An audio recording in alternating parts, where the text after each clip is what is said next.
Russia's largest bank, state-run but also publicly listed, down more than 99% this year due to what's going on with the sanctions. And we're going to talk about that because it's really relevant when it comes to crypto. So, with that being said, if this is your first time here, what's good? My name is Sam. For those of you who are returning, it's good to freaking see you. Anybody who wants to support the channel, you can check out links down below. For anybody else, let's get into it. So, this is super interesting because this type of thing hasn't happened in a while. If we take a look at Serb Bank, we can see that they're trading currently at 52 cents. 52 cents versus like $15 about 2 weeks ago, because of the sanctions globally that are against Russia right now, limiting the flow of money within, like outside of their borders and getting into their borders, so exports and whatnot and everything like that. And what they've talked about here, I think it was in this one, is that the Russian banks, there's two of them, but this one pulled out of, this is a crazy story. So they are in Europe. They pulled their operations. This is as of yesterday. They closed their operations in Europe because effectively there was a run on the bank in Europe. You can also look up the ruble, which is the currency of Russia, Belarus, and a couple other countries. So 1 USD is 110 ruble, right? So there's been a complete collapse. You get to see this here, complete collapse. But there was a run on the banks. So people were just taking their cash out there because they want to be able to actually have access to their money. They want to be able to take their money out and do something with it before it's just completely garbage, like in Argentina, where you can just use it as toilet paper. So they raised their interest rates to 21%. Then they closed all the European locations. Does that mean if you didn't get your money out, you're SOL?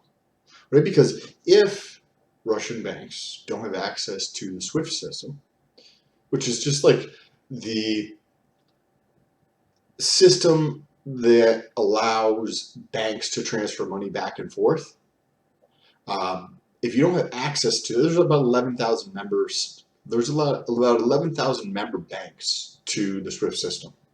Russia has their own SWIFT version of system that they just launched. It was only used internally, but they already have 400 banks on their system. So it's going to be a rough ride for Russia. But the takeaway for us is that we've seen this before in the United States decades ago, where there was a run on the banks to people get their money out of the banks. This is exactly what crypto helps solve. Right? And we're not there yet by any stretch of the imagination. There's not nearly enough, there's not nearly enough throughput for the global system to switch to blockchain, but it is growing rapidly to allow the throughput, meaning the number of transactions, to take place. But what happens to all of the Russians that were living in Europe who cannot access their money now because their bank is gone, and their bank is shut off from the SWIFT system, not allowing them to transfer from their bank to another bank? This is why we don't want centralized all of this garbage, probably centralized government and everything, but specifically for finances in this case. Think about where, if you have all this, even if you just had $5 grand in the bank, now you can't access that. Well, you're just SOL. This is absolutely astonishing. They tried to keep people from doing this by raising interest rates to 21%. 21%. And then they said that they were going to close all their banks due to safety concerns for their employees, right? Probably just corporate BS. But also, I mean, if you are trying to get your money out, and the bank tells you can't take your money out because this is a little bit more in depth, but there's a fractional reserve, right? So the banks don't have your money. They don't have your money, right? Like if you try to go to a bank, the used to be a branch manager at a bank. They don't have all of the cash of people's money, period. If you have an increase of, a certain number of people, they will run that location dry of all the funds. But they can lend out a lot more than that to other people. And so when you have a giant influx of people coming to get money, the bank runs out of money. They run out of money, period. There's just no liquidity left for these people to get their money out because, first, the bank doesn't have any cash. Second, they're cut off internationally from transacting with other banks and other financial institutions, right? And then they just closed their locations. These type of things are what is going to drive up the adoption rate of crypto, right? So we already know cryptos, and in general, blockchain and all the cryptos on top of it are continuing to expand and grow quickly. Events like this and the idiot in the White House in the United States, things like that idiot, as well as things like this, are what drives adoption, right? Just printing money and horrible, absolutely horrible financial management and discipline are what is going to drive adoption of crypto over the next decade.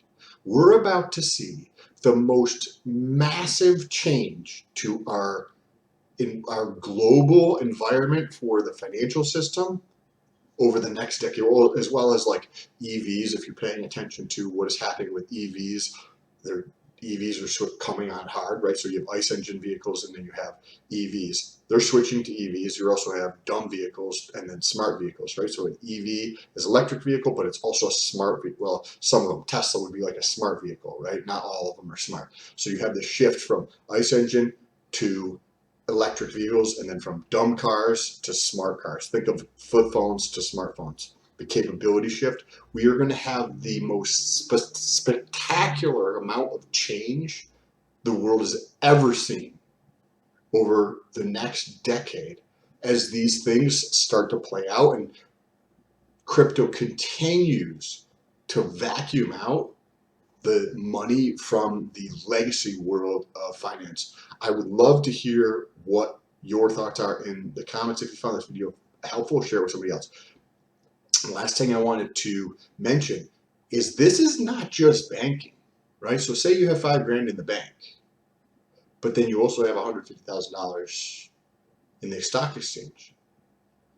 And then the stock exchange, because of what's going on, is closed.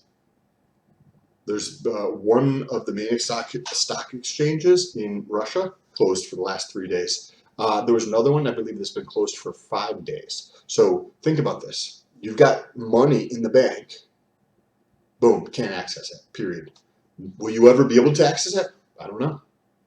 Will it go to zero? I don't know. Maybe, remember, maybe this goes from $1 USD to 110 rubles to maybe $1 equals 1,000 rubles.